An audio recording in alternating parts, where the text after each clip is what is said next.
सुंदर कथा आज तक चली है। इसका जो समापन है वो शिव तांडव से किया जाए। मिश्रा जी,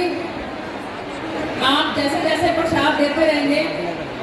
थोड़ा सा ध्यान आपका इधर भी चाहूंगा। ओम आत्मा त्वं गिरिजामती सहस्रा प्राणा शरीरम ग्रहम पूजाते विषय भोगचना निद्रा भीष्मादि स्थिति संचार पद्यो प्रदक्षिण निधि स्तोत्राणि सर्वागिरो यत् यत् करम करोमि तत् तत्कलं शंभो तवराग्नम जटाटवी गलज्जल प्रवाह पावित स्थले गले अवलंबलं वितांबुजं लोकमालिकां मड्ड मन्निनाद भट्टमरमयं चकार चंड तांडवं तनोतु न शिवा शिवं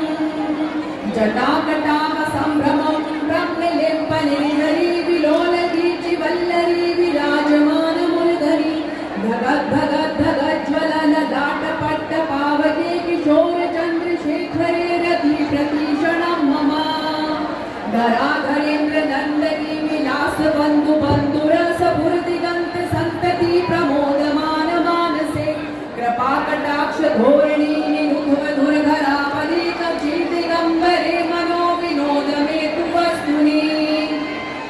जटाभुजंग पिंगला स्वरूपणामणि प्रभाकदंब कुंकुमागमा प्रलिप्त दिदवधू मुखे वदांग सिंदूर स्वरूप उत्तरीय मेघुरे मनो विनोद मद्भुतं विभर्तु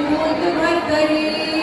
सहस्रलोचना प्रभर्त शेषलेख शेखर प्रसून धूलि धोरणी विधूसरा विपीठभू भुजंगराज मालयानि बद्ध जाट चूटक श्रिये चिराय जायतां चकोर बंधु शेखरा ललाट चत्वर ज्वल धनंजया सुलिंगमानि भीति पंच सायकं नमन्निलिम्बनायकं सुधामयूख लेखया विराजमान शेखरं महाकपालि संपदे शिरोजटालमस्तुना कराल भाल पट्टिका धगद् धगद् धगज्ज्वल